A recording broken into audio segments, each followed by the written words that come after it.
We start with the one that inspired the most famous horror novel in American literary history. The Stanley Hotel, Estes Park, Colorado. On the night of October 30th, 1974, Stephen King and his wife Tabitha checked into the Stanley Hotel in Estes Park, Colorado. They were the only guests. The hotel was closing for the winter season the following morning. The corridors were empty. The ballroom was silent. The bar had one attendant. The building felt, by King's own account, like a place that was waiting for something. That night, King had a nightmare.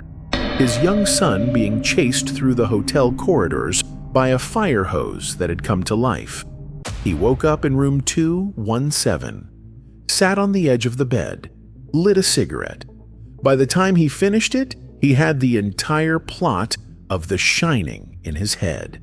That story, which King has confirmed repeatedly and publicly, is not the reason the Stanley Hotel is on this list. The reason is what guests report before they're told any of it. Room 217 is the most requested room in the hotel, booked months in advance. And guests who stay there, guests who arrive knowing nothing specific about the room, report lights switching on and off without being touched, luggage unpacked and redistributed by invisible hands, a closet door that opens slowly in the middle of the night. The ballroom contains a Steinway grand piano, a gift from the hotel's original owner. Staff and guests report hearing it play in the late evening, faint, melodic, recognizable music from a room that is visibly, verifiably empty. The piano has been tuned, inspected, and examined by technicians looking for a mechanical explanation. None has been found. The fourth floor, the original servants' quarters, is where guests report the clearest phenomenon. The sounds of children running in the corridor, laughter, a ball bouncing, not faint, not ambiguous, clear and sustained, sometimes continuing for several minutes at a time before stopping the moment anyone opens a door to look. Room 217 is available to book tonight. The Crescent Hotel, Eureka Springs, Arkansas. The Crescent Hotel in Eureka Springs, Arkansas has a more complicated history than most haunted hotels. Most of them have ghosts. The Crescent Hotel has ghosts and a crime scene. The building opened in 1886 as a Victorian resort hotel. By the late 1930s, it had cycled through several lives: luxury destination, women's college, before a man named Norman Baker took possession of it. Baker was not a doctor. He had no medical training, no degree. He was a former vaudeville performer turned radio personality who purchased the Crescent Hotel and publicly declared it a cancer-curing hospital.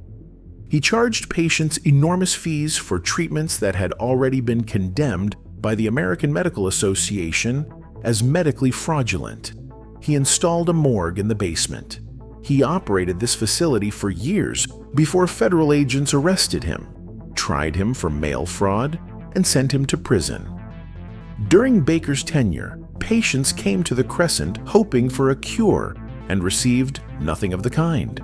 The basement, the space Baker converted into his medical facility, is where the Crescent's modern staff are most reluctant to work alone, where guests on the nightly ghost tours spend the longest time, where the cold spots are most consistently reported, the figures most frequently seen in peripheral vision.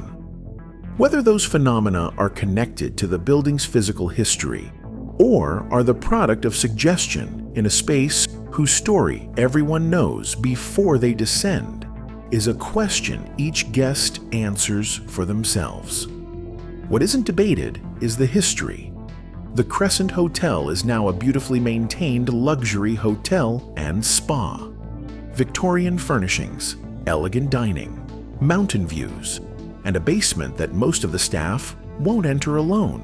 The Langham Hotel, London, England. The Langham Hotel on Portland Place in London opened in 1865. It has hosted royalty, heads of state, and prime ministers.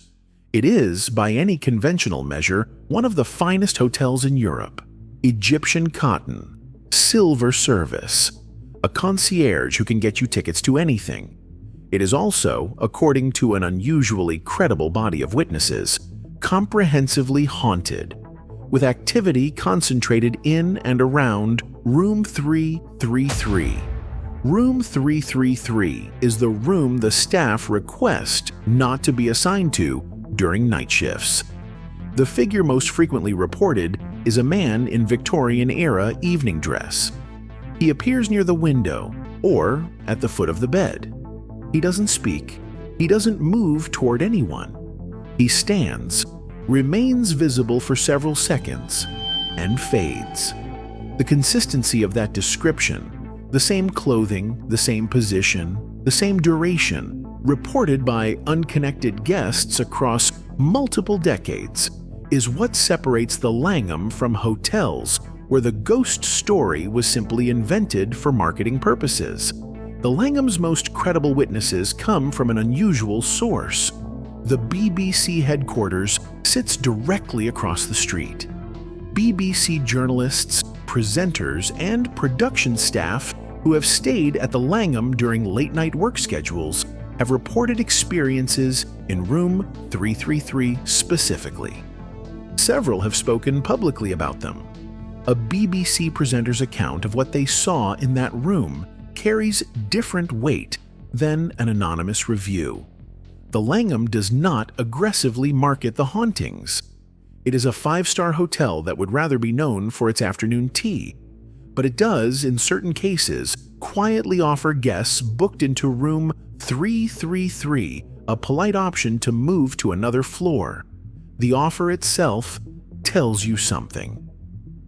Dragsholm Castle, Denmark. Dragsholm Castle on the northwest coast of Zealand, Denmark, has been standing for 800 years.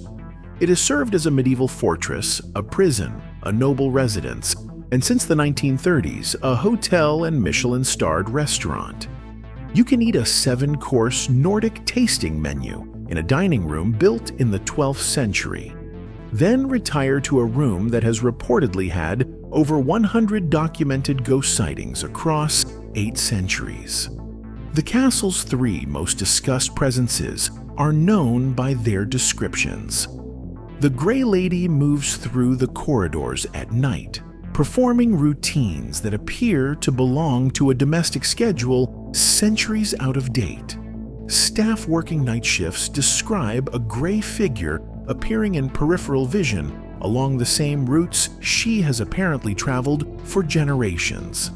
The White Lady appears less frequently in the lower corridors and dungeons, typically accompanied by a drop in temperature and the sound of fabric moving. The third is a historical figure, the Earl of Bothwell, a Scottish nobleman imprisoned at Dragsholm in the 16th century and confined to a small dungeon room for the final decade of his life. His name appears in the historical record. His imprisonment at Dragsholm is documented. Guests staying in rooms near the old dungeon section report sounds from the walls, scraping, tapping, low sounds that the hotel attributes to the building's 8th-century-old plumbing. What makes Dragsholm distinct is the contrast. The restaurant holds a Michelin star. The wine list is considered one of the finest in Denmark. The service is impeccable. And then the lights go off, and somewhere in the walls of a castle that has been standing since the 12th century, something that may or may not be the Earl of Bothwell makes itself known. The Karosta Prison Hotel, Liepāja, Latvia. The last entry on this list is different from the others. No ghost stories, no apparitions, no piano playing in an empty room. The Karosta Prison Hotel in Liepāja, Latvia is disturbing for an entirely different reason. It's real. This is a former Soviet military prison, a brutalist concrete detention facility Built in the early 20th century, used as a military lockup through both World Wars and the full duration of the Soviet occupation. The building is cold. The walls are stained with decades of institutional use. The cells have metal doors, concrete floors, and thin mattresses. You don't check in. You are processed. You sign a waiver. You surrender your phone. You are issued a prison uniform. And then you are locked in a real cell for the night. At random hours, 2 a.m., 4 a.m., guards bang on the cell doors and shout orders. They conduct inspections that require you to stand at attention and make your bed to military specification on demand. The program is designed to simulate Soviet-era military detention. The staff take it seriously.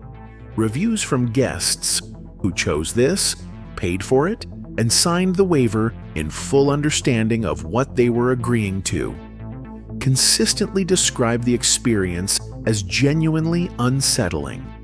Not because of what they imagined, because of what the building is. No haunted hotel can replicate what the Karosta Prison provides.